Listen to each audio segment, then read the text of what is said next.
বাজাচ্ছে, যেমন বৃন্দাবনে ভগবানের হাতে তিনটে বাঁশি, ভগবানের হাতে তিনটে বাঁশি। কি কি? ভগবানের হাতে তিনটে বাঁশি ছিল, বেনু, বংশী আর মুরলী। বেনু ছিল উত্তর গোষ্ঠের জন্য তোলা,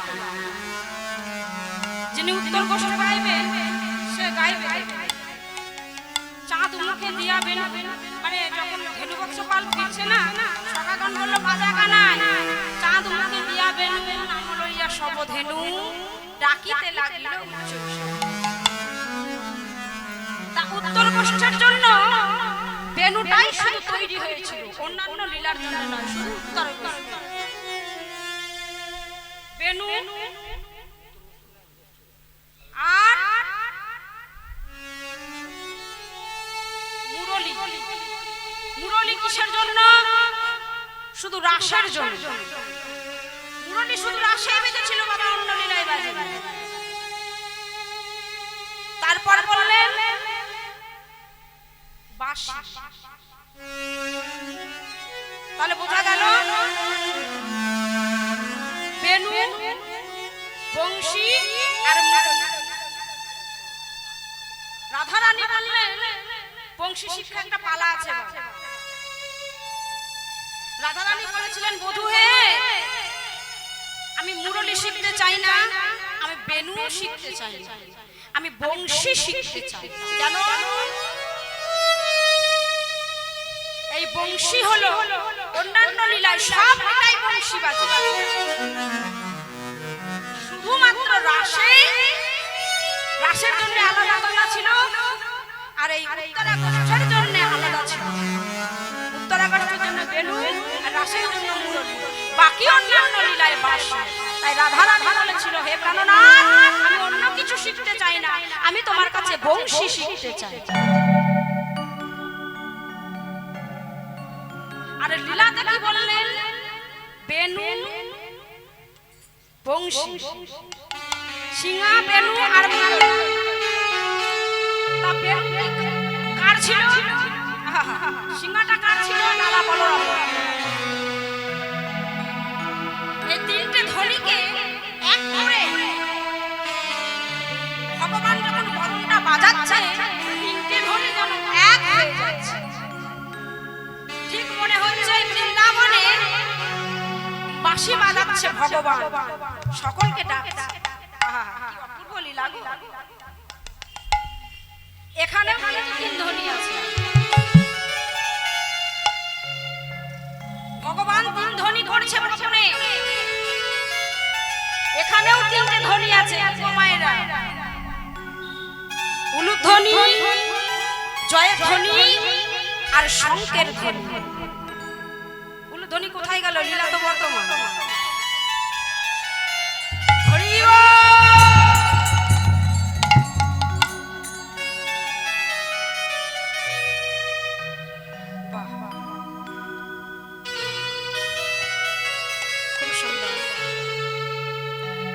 তিনটে ধ্বনি করেছে, এইদিকে ভগবান তিনটে ধ্বনি করে বলছে ওরে কলিহতজি, তোরা যদিও আমার না হোস,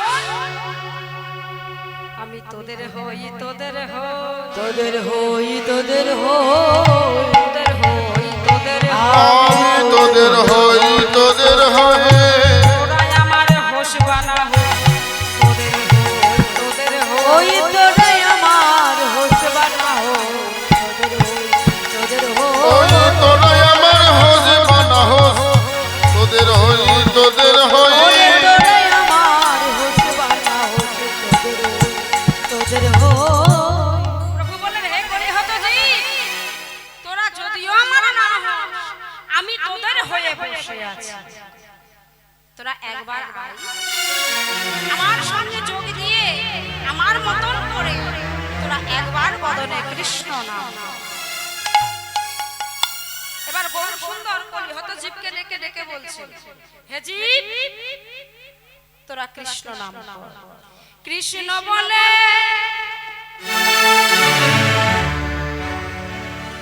বাহু তুলে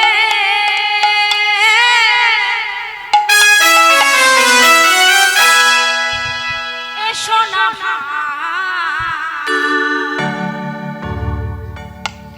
নেচে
কণ্ঠে কণ্ঠ মিলিয়ে তোরা কৃষ্ণ নাম ভাবাবিষ্ট পদকর্তা কলম দিলে কত সুন্দর পদ লিখেছেন। প্রথমে বললেন আজুরে গৌরাঙ্গের মনে কি ভাব উঠিল, ভবনে শ্যামলে বলে শোভনে ডাক আজ থেকে 539 বছরের আগের 39 বছর আগের কথা গৌরাঙ্গ মহাপ্রভু এই নদিয়ায় এসেছে। কিন্তু আমি আজ উত্তর গিয়ে বলছি আজুরে গৌরাঙ্গের মনে কি ভাবে, কেন না লীলাটা হলো বর্তমান। আজ আমি কীর্তন গাইছি, আজুরে গৌরাঙ্গের মনে কি ভাবা ছিল আমি 100 বছর পর আমি থাকবো না, কেউ তো বাঁচে না, তাই না? এসেছি যখন চলে যেতে হবে। 100 বছর পর আমি আর বাঁচবো না, কিন্তু অন্য কেউ যদি এই পথকে স্মরণ করে সেও সেদিনে বলবে, 100 বছর পরও বলবে আজুরে গৌরাঙ্গের মনে কি ভাবা। কারণ লীলা হচ্ছে বর্তমান। ধবলি শ্যামলি বলে শ্রবণে ডাকিল, সিংহাবেন মুরলী করিয়া জয়ের ধ্বনি, হই হই হই হই বলিয়া গোরা ফেরাই পাছন। দুবার হই বললেন কেন? এক হই হচ্ছে বৃন্দাবনের গরু চড়ানো। গরু কেমন কেমন চড়াই, এ বাবা বাবা বাবা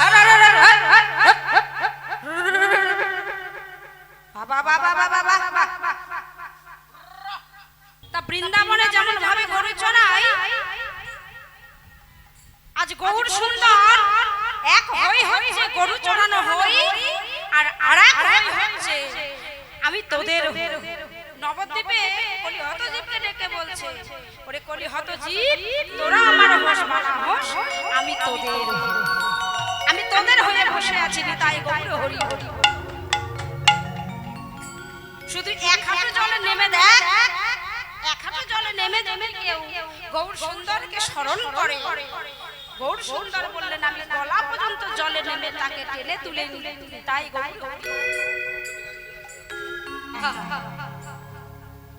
হই হই বলিয়া গোরা ফেরায় পাঁচনি। পাঁচনি মানে পাঁচনি, পাঁচনি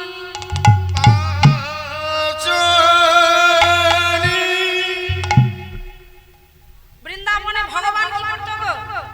গরু বাছু যদি কথা না শুনতো, ধবলি শ্যামলি যদি কথা না শুনতো, উনি পাঁচনিটি নিয়েই বেপথে গেলেই বাবা লাঠি, লাঠি ছিল, লাঠিটাকে পাঁচনি বলছে।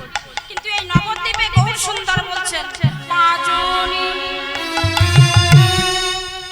কলিহত জি যদি একবার বেপথে চলে যায় তাকে তো ফেরাতে হবে, তাই তাকে ফেরাতে গেলে কি করতে হবে? ওই যে দেখিয়ে দিলেন পাঁচজন, পাঁচনি, পাঁচজনের চরণ ধৌত জল চরণ অমৃত পান করে নাও, তোমাদের ভববাদী দূর হয়ে যায়। পাঁচজন চিনতে পারলে ও মায়েরা, এই যে ও মা গল্প,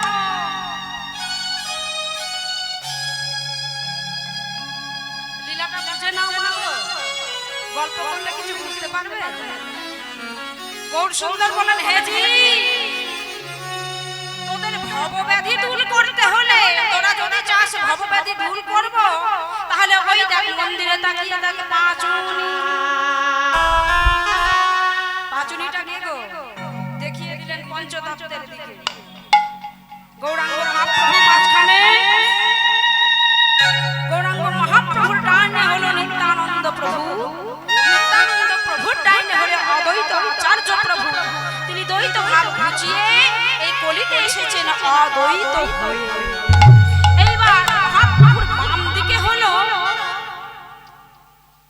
গদা, রাধা রানী তার বামে হলো ভক্ত সেবা। এই পাঁচজনের দিকে আঙুল দিয়ে দেখিয়ে দিলে, ওই দেখো পাঁচনি, এই পাঁচজনের চরণ ধৌত জল পান করো, তোমাদের ভবব্যাধি দূর হয়ে যাবে। তাই গৌর, নিতাই গৌর হরি বল হরি বল হরি বল। কলিহত জীবকে শিক্ষা দিন। দেখবে ভবব্যাধি বলতে আমরা কলিহত জীব অনেক ব্যাধির মধ্যে আমরা জড়িয়ে আছি। কি গো মা, তাই তো? কেহ বলতে পারবে না যে আমার মধ্যে কোনো রোগ নেই। কি গো মা, কেউ বলতে পারবে যে আমি খুব সুখে আছি, আমার মধ্যে কোনো রোগ নেই? কেউ বলতে পারবে না। রোগের জ্বালা নয়তো শোকের জ্বালা, শোকের জ্বালা না হলে এই যে ভবব্যাধি সংসারের জ্বালা আমাদের একটা না একটা থেকে যাবে। যেহেতু আমরা কলিকালের মানুষ, আমরা কলি হতে জ্বালা আমাদের থাকবেই। তাই প্রভু আমাদের জ্বালা নিবারণ করবেন বলে দেখিয়ে দিলেন ওই যে পঞ্চতত্ত্ব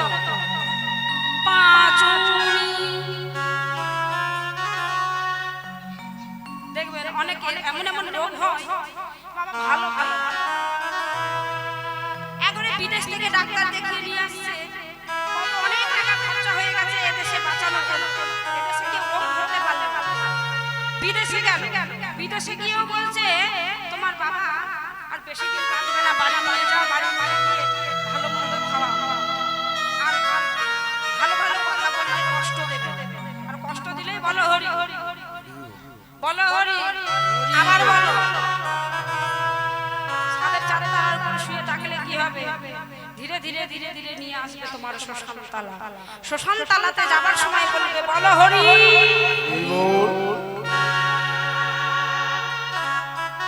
তাই এই ভবজ্বালা থেকে নিবৃত্তি পেতে গেলে একটাই উপায় আছে, সেই বড় ডাক্তার দেখিয়ে নিয়ে এসে বিদেশ থেকে। বাবা তো মরেই যাবে, আর কি করা যাবে, বাড়িতে এনে ফেলে রেখে দিয়েছে। অমনি এক কবিরাজ, যারা কবিরাজি জানে তারা কিন্তু ছটফট করে, আহা মানুষটা সকালে মারা যাবে, তাই একটু যাই আমি দেখি, চিকিৎসা করেই দেখি আমি পারি কিনা।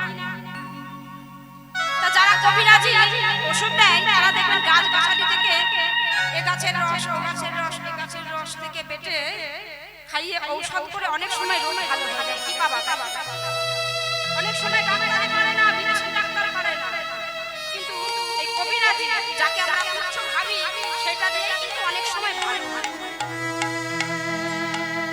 বাড়িতে অনেক ভিড় করে কান্নাকাটি করছে, বাবা তো মারা যাবে, আমি সেই কবিরাজি এগিয়ে এসে বলছে ও মা তুমি তো অনেক ডাক্তার দেখালে, আমি একটু পরীক্ষা করে দিই। তুমি আর পরীক্ষা কি করবে? তোমার বাবা তো মারাই যাবে, জবাব দিয়ে দিয়েছে, আমায় একটু পরীক্ষা করতে দাও, এমনি তো মরে যাবে। আপনি ভালো করে দেখে বলছে ও মা তোমার বাবার যে ব্যাধি হয়েছে সেই ব্যাধির ঔষধ আমার কাছে আছে। শোনো, পয়সা লাগবে না, 1 টাকাও লাগবে না, কিন্তু তোমার বাবার যে ব্যাধি হয়েছে বেশি দূরেও যেতে হবে না, তোমার ঘরের পেছনেই গাছ আছে।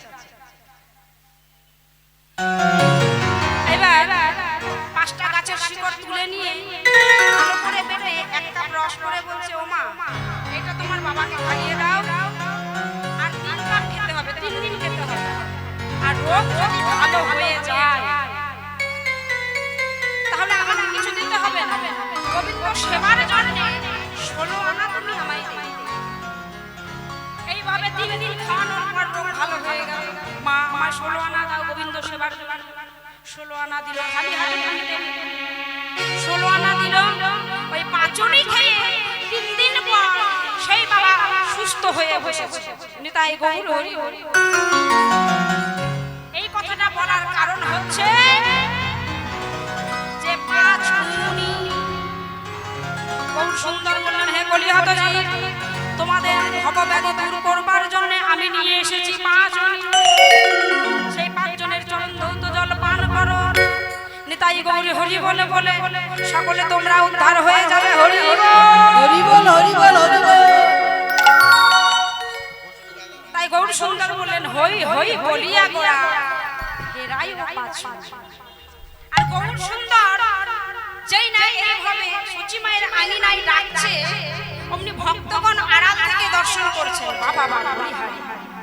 গৌর সুন্দরের আজ ব্রজ ভাব উদ্দীপন হয়েছে, তাই ভক্তগণ দূর থেকে দেখে আর থাকতে পারল না, এগিয়ে এসে সচি মায়ের আঙিনায় এসেছে কে এসেছে ওগো রামায় সুন্দরানন্দ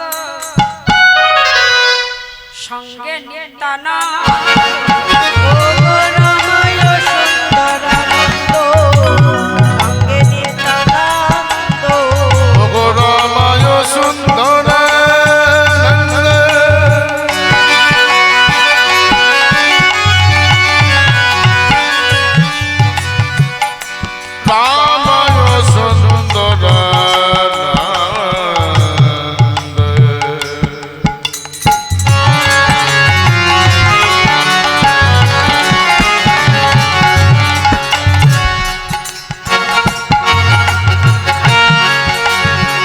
রামায় সুন্দরানন্দ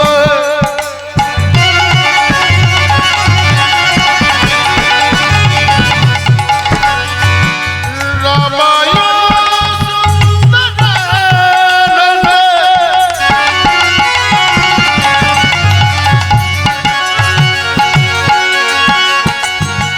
রামায়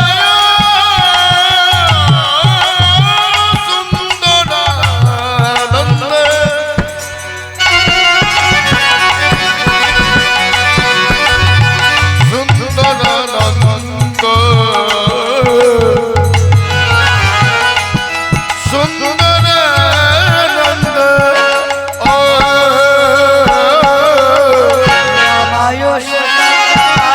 সঙ্গে নিত্যানন্দ গৌরী দাসারি অভিরামে সবারই আনন্দ ওগো গৌরী দাসার বিরামে সবারই আনন্দ আজি আনন্দ ধরে না মনে আনন্দ ধরে না আনন্দ ধরে না গৌরী দাস অভিরামে ধরে না ওগো গৌরী দাস অবিরামে আনন্দ ধরে না ওগো গৌরী দাস ওগো গৌরী দাস অবিরাম আনন্দ আর ধরে না গো গৌরী দাসার বিরামে গৌরী দাসার বিরামে আনন্দ ধরে না গৌরী দাসার বিরামে আনন্দ ধরে না ধরে ওগো গৌরী দাসী অবিরাম সবার আনন্দ গৌরী দাসার বিরামে সবারই আনন্দ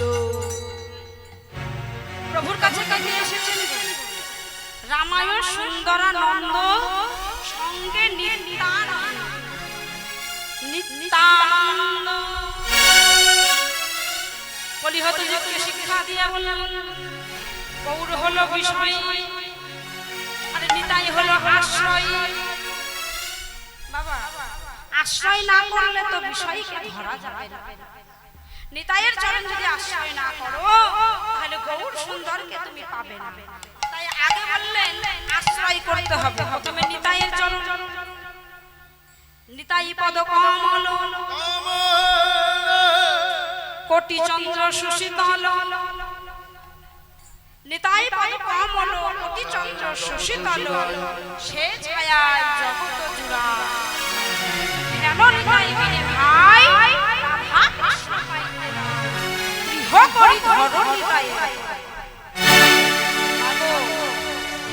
যেমন তেমন ভাবে ধরলে হবে না ধরার একটা ব্যাপার আছে পায়ে তুমি ধরবে বটে কিন্তু ধরার একটা ব্যাপার আছে গৃহ করি ধরো নিতাই যে সম্বন্ধ নাহি যার বৃথা জনম গেল তার সেই পশু নিতাই না বলিল মুখে ওগো মজিন সংসার সুখে বিদ্যা কুলে কি করিবে তাই কি গো মা হোক না বড় উচ্চ শিক্ষিত কিংবা শিক্ষিতা বিদ্যা শিখে যদি বুদ্ধির কাজে না লাগে সে বিদ্যার কুলে আগুন দিলেও বাবা কোনো ক্ষতি নাই নিতাই গো বিদ্যা কুলে কি করিবে তাই অহংকারে মত্ত হইয়া নিতাই পদ পাশরিয়া অসত্যরে সত্য বলে মানে এ দুনিয়ায় কি সত্য মাগো হরে কৃষ্ণ।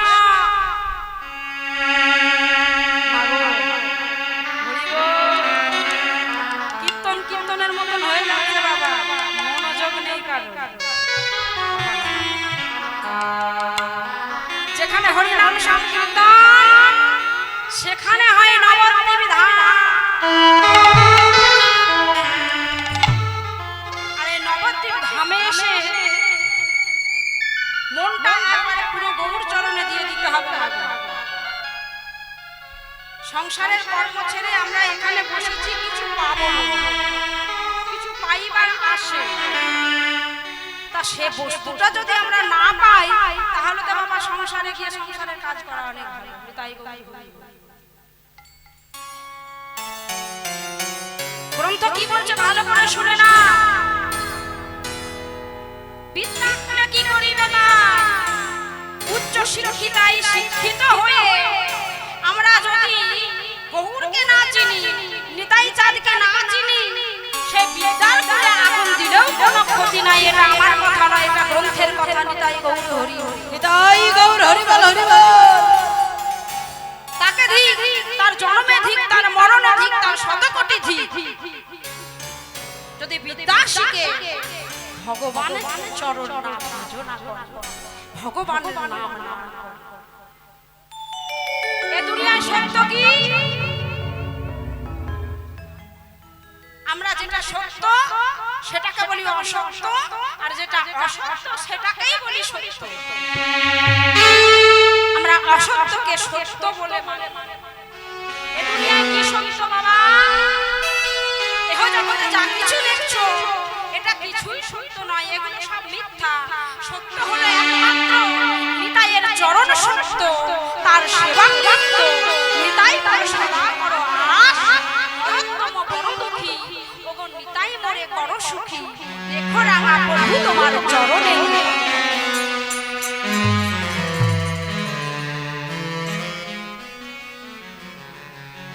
নরোত্তম ঠাকুর কেঁদে কেঁদে বলছে, প্রভু হে দয়াময়, তোমার চরণ ছাড়া যেন।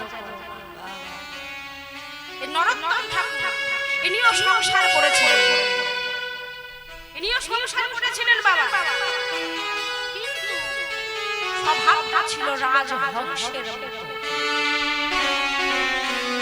রাজহংসের মতো স্বভাবটা ছিল। রাজহংস যেমন জলে আর দুধে মিশিয়ে দিলে দুধটা পান করে নেয়, জলটা পড়ে থাকে, ঠিক তেমন ছিল। আজকালকার দিনে এদের মতন মানুষ আর জন্ম হচ্ছে না। রবীন্দ্রনাথ ঠাকুর, রামকৃষ্ণ পরমহংস, এদের মতন সন্তান আর জন্মগ্রহণ করছে। কারণ এখন তো ঘোর কলি। তাই নরোত্তম ঠাকুর বললেন, হে দয়াময়, নিতাই বলে সদা কথা বাস, এই নরোত্তম বড় দুঃখী, ওগো নিতাই মরে করো সুখী। রেখো রাঙা প্রভু তোমার চরণের। সেই নিতাই চাঁদকে স্মরণ করতে হবে। নিতাইয়ের চরণ আশ্রয় করলে তবে গৌরকে পাবে, গৌর বিষয়কে পাবে। তাই কি বললেন? নিত্যানন্দ জগৎ গুরু, নিত্যানন্দ জগৎ গুরু, গৌর বাঞ্ছা কল্পতরু। নিত্যানন্দ জগৎ গুরু, গৌর বাঞ্ছা কল্পতরু। নিত্যানন্দ জগৎ গুরু, গৌর বাঞ্ছা কল্পতরু। আরে নিত্যানন্দ জগৎ গুরু, গৌর বাঞ্ছা কল্পতরু। পণ্ডিত সেবাস প্রভু সীতানাথ, প্রভু সীতানাথ পণ্ডিত শিবা, পণ্ডিত সেবাস প্রভু সীতানাথ।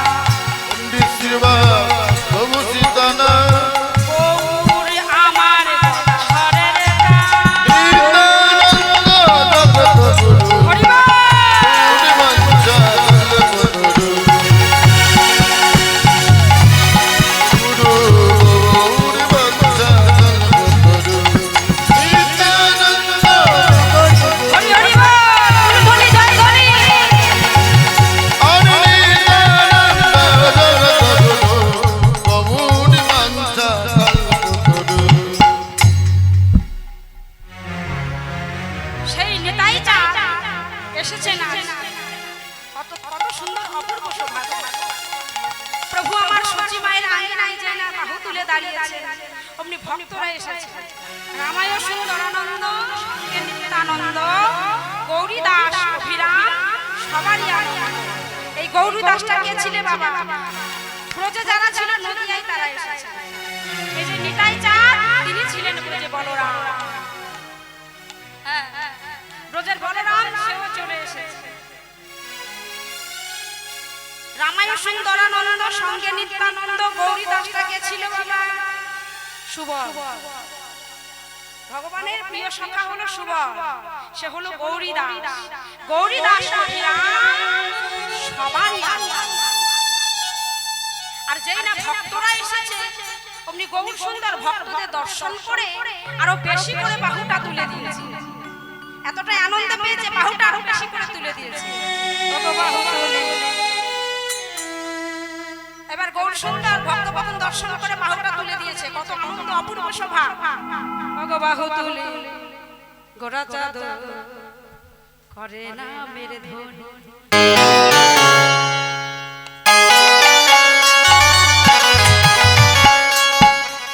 বাহু তুলি গোরা চাঁদে কানে দামের ধনী, করে চারি ধনী।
দর্শন করে বলছেন বাবা বাবা গৌর হরি চাই লীলা বলি হারি বলি হারি মানে বাবা আমি যতবার বলতে যাই তোমার লীলার কথা গুণের কথা আমি ততবার হার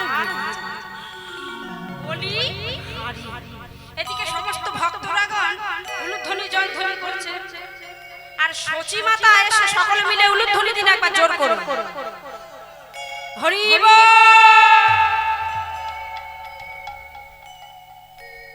এবার সচী মাতা বেরিয়ে এসেছেন প্রভাব আর গৌর সুন্দর সচী মাতাকে প্রণাম করে ঠিক বৃন্দাবনে যেমন ভগবান মাকে প্রণাম করে গোষ্ঠ গোচরণে বেরিয়ে যায় আবার সন্ধ্যাবেলায় এসে মাকে প্রণাম করে দিনে দুবার মাকে প্রণাম করে বলি হতজীবকে বললে হে জি আমার মতন করে তোমরা দিনে দুবারও যদি না পারো একবার করে প্রণাম করো কিন্তু কলি হতজীবের দুর্ভাগ্য কোথায় একবার তো দূরের কথা সারা বছরেও প্রণাম করে না ভগবান বললে তা করবে না নিজে আচরণ ধর্ম জীবের শেখায় নিজে আচরণ না করিলে ধর্ম জীবকে শেখানো না যায় তাই গৌর সুন্দর বললেন হে জি আমি যেমন প্রণাম করছি আমার মতন করে তোমরাও মাকে প্রণাম করবে বেরাও অফিসে কিংবা কোথাও বাইরে যদি কোথাও যাও, যদি পিতামাতাকে চরণে প্রণাম করে ঘরের বাহির হও, এমনই একটা আশীর্বাদ ভগবান বলে দিয়েছে, সেদিনে যদি বড় অ্যাক্সিডেন্ট হয় সেদিনের মতন তুমি প্রাণে মারা যাবে না। কেন? ওই যে পিতামাতার আশীর্বাদ। ভগবান বললেন আদি পিতামাতা। মূরতি গঠিয়া দিল পাট্টগুরুর কাছে, পাট্টগুরু তখন কর্ণমূলে দীক্ষা দিয়ে স্বরূপে বসল। তা আমার মতন করে জি তোমরাও মাকে প্রণাম করবে। তাই গৌরাঙ্গ মহাপ্রভু সকাল বেলায় সচী মাতাকে প্রণাম করলেন। প্রণাম করে যেই না প্রণাম করেছেন, মা সেবা দিয়েছে, মায়ের চরণে প্রণাম জানিয়ে এবার সমস্ত ভক্তগণ নগর পরিক্রমায় বেরিয়ে গেল। ঠিক যেমন বৃন্দাবনে ভগবান শ্রীকৃষ্ণ গোষ্ঠ গোচরণে বেরিয়ে গিয়েছে, কিন্তু এই নবদ্বীপে হরিনাম সংকীর্তনে বেরিয়ে গেল। সুরধনী গঙ্গা তীরে চলে যাচ্ছেন ভক্তগণকে সঙ্গে করে। আর ভাবাবিষ্ট পদকর্তা বললেন বাসুদেব গোসদাকে মনের হরি সে গোষ্ঠ লীলা গোরাচারে গোরাচাঁদে করিলা প্রকাশ। করিলা